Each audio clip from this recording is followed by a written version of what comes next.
pengenalan mengenai JS Software dan ArcGIS. Nah,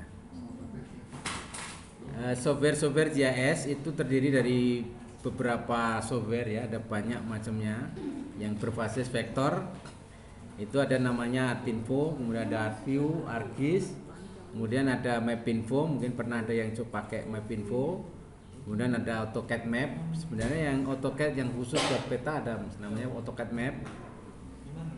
Kemudian ada Map Guide ya. Kemudian yang berbasis raster itu ada misalnya ada AirMapper, ada AirDAS, ada Envy, ada Global Mapper, Microimage dan lain-lain.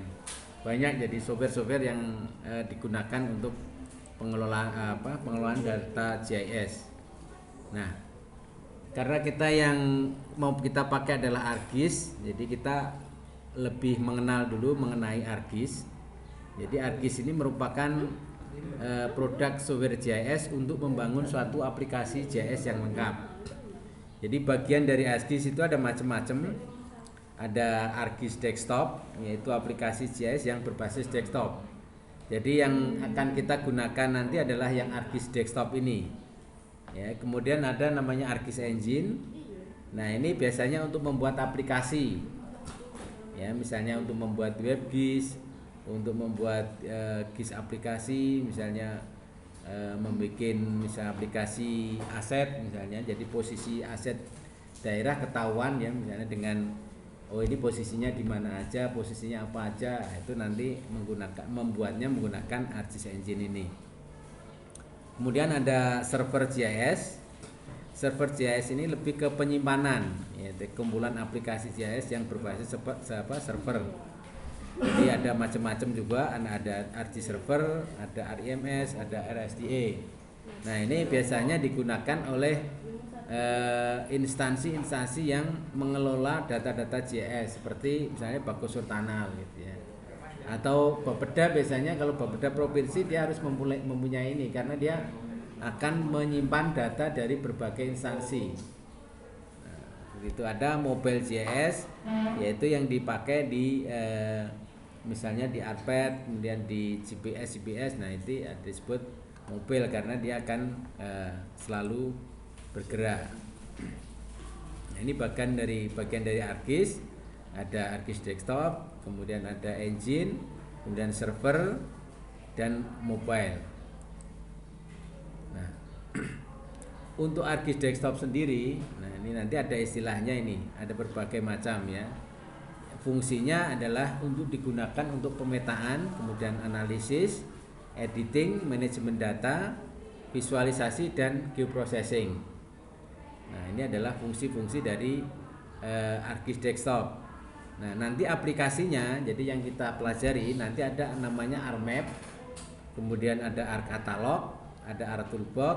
Nah, ini untuk yang tingkat lanjut nanti ada ArcGlobe, ArcScene dan Model Builder. Nah, untuk ArcGIS sendiri dibagi 3 level fungsional, yaitu ada ArcView, itu fungsi untuk menampilkan, ArcEditor ini adalah fungsi untuk editing, dan Artinfo ini fungsi untuk analisis.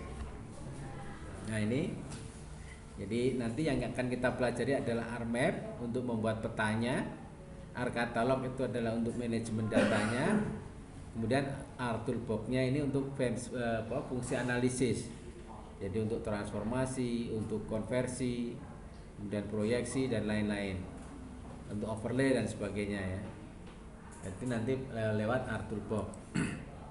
Ini adalah fungsinya. Jadi kalau di ArcView dia untuk membuat peta, membuat desain atau layout, kemudian untuk query, memasukkan data, kemudian merubah format data, geoprocessing itu adalah analisis sederhana, kemudian buat aplikasi. Nah, di fungsi Art Editor, nah ini ada ArcView yang fungsi ini ditambah dengan geodatabase. Sementara yang Artinfo merupakan semuanya, jadi fungsi ArcView, ArcEditor dan geoprocessing tool. Jadi yang kita install tadi yang versi Artinfo, jadi merupakan fungsi semuanya. Nah, kalau kita beli yang aslinya itu per bagian. Jadi kita beli archive-nya saja, beli art editornya saja. Nah, totalnya ini sekitar 19.000 US dollar. 19.500 lah. Seharga Innova ya mungkin. Kalau asli ya. Nah, yang kita pakai yang krek-krekan. Nah, ini adalah fungsi-fungsi lain. Ini kita nggak pelajari nanti. Ya. Nah, di dalam format data, ya, jadi di format data JS itu nanti bisa datanya berupa coverage. Coverage itu dulu dari Artinfo. Ya, kemudian save file. Jadi yang utama adalah ini save file.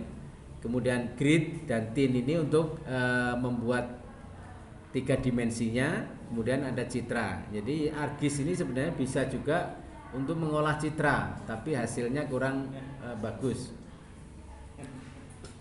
Nah, kemudian ada ArcGIS yang terbaru ini mengembangkan namanya GeoDataBase, yaitu untuk menyimpan data spasial. Hampir sama dengan kompres lah, RAR gitu ya.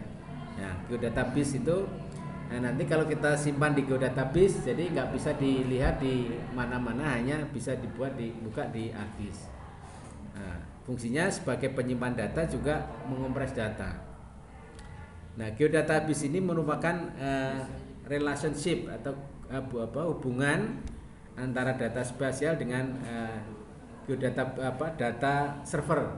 Ya, jadi misalnya kita punya base datanya adalah ada data coverage, save file, grid, tin dan sebagainya.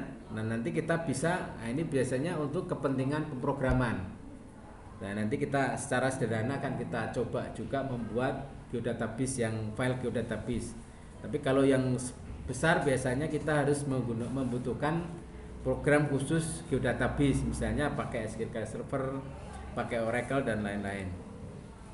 Nah, ini tipe GeoDataBase ada 2 macam, ada yang personal GeoDataBase dan multi-user GeoDataBase. Ya, ini tadi yang saya sampaikan bahwa kalau personal GeoDataBase itu digunakan untuk menyimpan data yang relatif kecil, misalnya cuma maksimal 2 GB gitu ya. Nah, ini hampir sama dengan Microsoft Access. Jadi nanti fungsinya tampilannya hampir sama seperti itu. Nah, ini nanti kita bisa bikin di ArcGIS. Sementara yang ini harus membutuhkan software khusus untuk pengolahan database, misalnya SQL Server dan sebagainya. Nah, mungkin itu sekilas tentang ArcGIS yang akan kita pelajari. Mungkin ada yang ditanyakan lagi mengenai